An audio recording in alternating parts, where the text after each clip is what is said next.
Welcome to a new edition of the Neon Jazz interview series with Mr. Bongo, composer, conductor, and drummer, the legendary percussionist Jack Costanzo. Over the course of our conversation, this man well into his 90s is as fluid as ever. He talked about 7 trips he made to Cuba, dreaming of being a dancer and being one with his wife, gigs with the best in jazz like Stan Kenton and Frank Sinatra, along with teaching the bongos the big shots in Hollywood like Tony Curtis and Marlon Brando. He is in the middle of a lot of action these days, both live shows and laying down his biography, and he spoke about his life in a big dose of honesty. It was refreshing. Please get ready to know Jack and dig this interview, my friends. This is Mr. Joe. Thank you for taking some time to talk with me. I would just love to talk to you about your life in jazz. It's a very interesting tale, to put it mildly, and I would just like to spend a little bit of time just kind of talking about your career from the beginnings to today. It's been going like that for 3 days now. So I did a concert Friday, and we've gotten so many things on the internet. You ought to get on it because you'll find out a lot of stuff. I definitely will. The one thing I want to ask you is, what's been going on with shows and activity lately for you? Not very many. I Gotcha. did one Friday, and it was very, very good. I'm quite old, you know. I'm not doing concerts much anymore. Well, let me go back into your life a little bit. You grew up in Chicago. Right. What was it like to grow up in Chicago? What kind of things were going on that really made you want to get into music and jazz? I lived in what was considered Little Italy in those days. A lot of bootlegging was going on, and a lot of gang things. This was before the appeal of the law of prohibition. You're too young for that, Joe. Oh, yeah. I am. It was very, what's the word? There's a lot of bootlegging and a lot of shooting going on when I was quite young. My family wasn't mafia, but there was stuff going on anyway.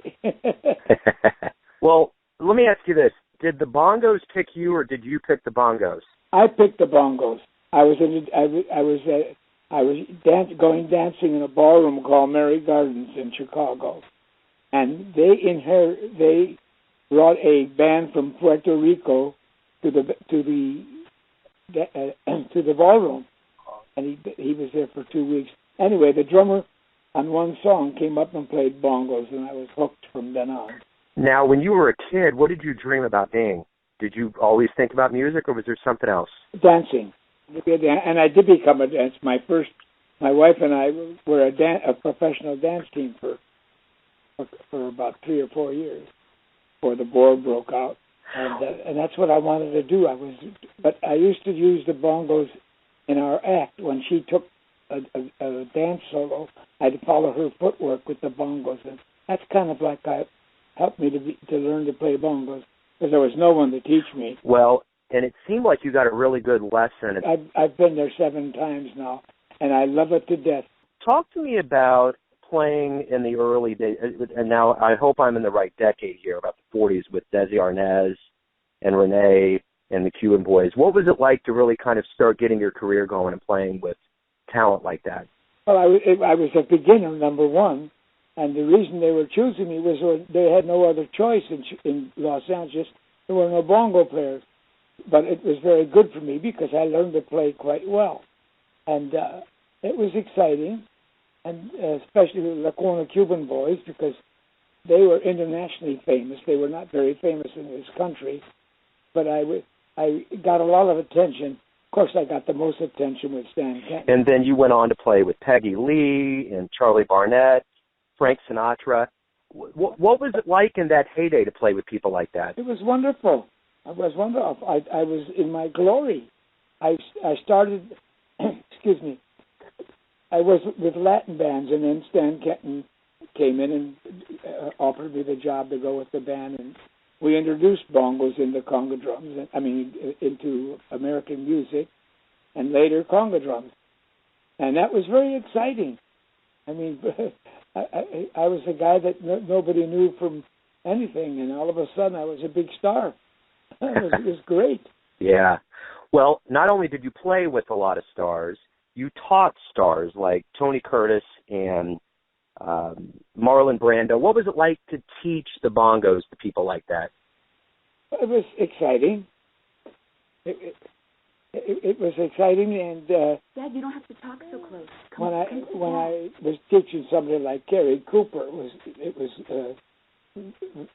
what's the word? Very fulfilling. Were they easy students, or was it difficult, or was it natural for them? Most of the stars that I taught were taking lessons because they were going to use the bongos in the movie. Let me ask you this. When did you, it mentions in your bio, and I apologize if I'm getting years wrong here, it said that you came out of retirement in 1998. How long were you retired for? I was not retired, and I don't know where they got that from. Okay. Well, I'm glad we're clearing that up then. Yeah. I wasn't doing any recording in those years, but certainly I did not retire. So the one thing that's very evident in your music is that you love Cuba. What do you love so much about Cuba? I love its people. I love the music. I love the dancing. I like all that stuff. I love the way they handle themselves. Excuse me. I walk down the streets and they say, hello, how are you? And they're very friendly. I like all that. And, of course, I love their music. Let me ask you this. You've taught people the bongos. You've been a very good teacher in your life. Who would you say has taught you the most about life? Oh, goodness. I don't know if anybody taught me. I was pretty self-taught in playing bongos and dancing and everything else. I don't know what to say to you. I don't know of anybody being any influence to me so that they influenced my life. I can't think of anybody that did that.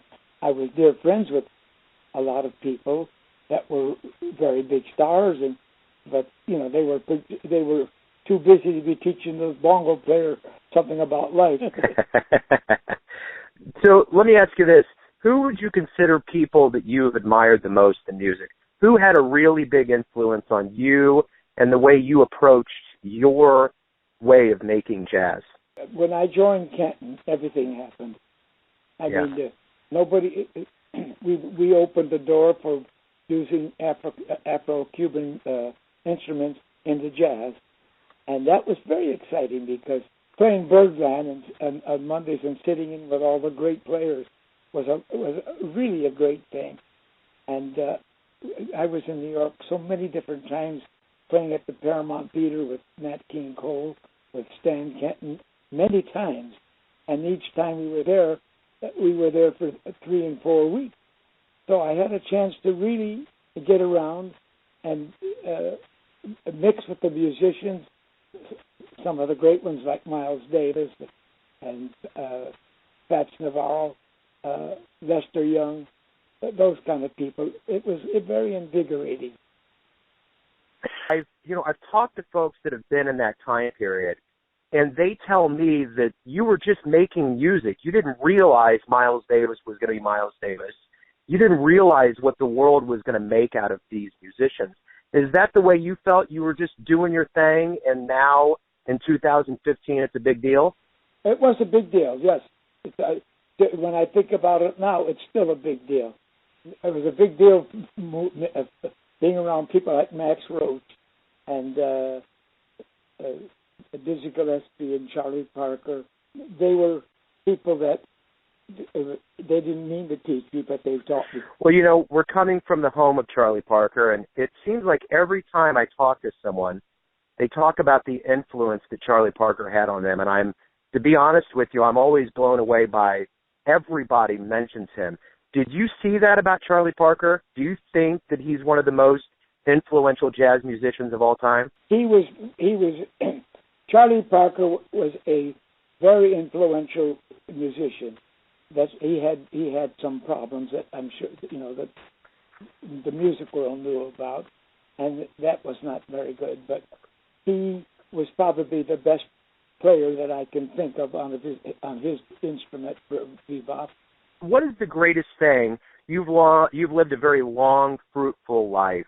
A lot of people probably don't make it as long as you do on this planet. What's the greatest thing about waking up every day? When you wake up and start moving around, what's wonderful about waking up now in your 90s? You sure you want to know? Really, when I wake up, I just hope I'm going to wake up again the next day. Yeah. Yeah. That's not the biggest thing, Joe. Yeah, no, that's cool. That's what I was going for. I just wanted a confirmation for sure. You've been around, you've seen a lot of jazz shows, you've been a part of a lot of jazz shows. Was there ever a musician that you didn't see that you wanted to see live? Oh, there were a lot of musicians I didn't get a chance to see that I would like to have seen. Big bands, especially Jim Lunsford and Cab Calloway. I did get to be with Duke Ellington a lot. Yeah. And, so there were some bands, but there were bands that I didn't get to see that I would love to have seen. And like a drummer with Jimmy Lunsford. Very cool. So let me ask you a simple question, but it really kind of You haven't asked me a simple one yet. Well, I guess I'm setting myself up here. It's simple because it's very few words, but it means a lot. Why do you love jazz? I like jazz like everybody that likes music, Joe. It's no different. The only thing is mine's from a different perspective. I was involved within jazz.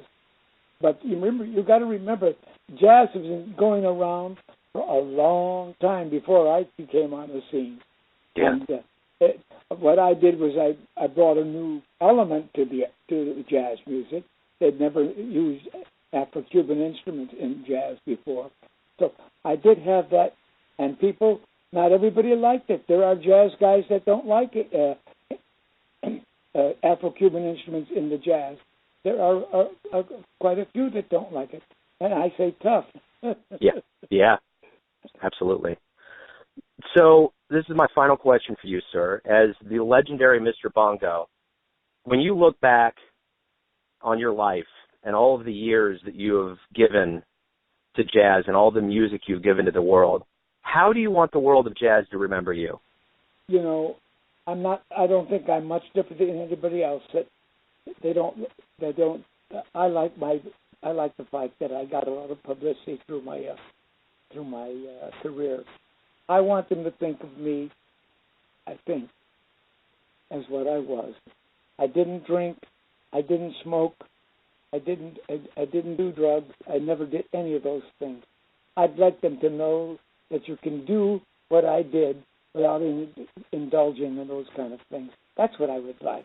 Perfect. Jack, it was a pleasure to speak with you. Thank you for all you've done for jazz, and thank you for taking a little time with me today. Oh, I'm glad. Thank you, Joe. Thanks for listening and tuning in to yet another Neon Jazz interview, where we give you a bit of insight into the finest players in New York, Kansas City, LA, and spots all over the world, giving fans all that jazz. And special thanks to Jack for his time with Neon Jazz, his inventiveness, and all that scorching good music. If you want to hear more interviews, go to Famous Interviews with Joe Domino on the iTunes Store, or visit theneonjazz.blogspot.com for all things Neon Jazz. Until next time, enjoy the music, my friends.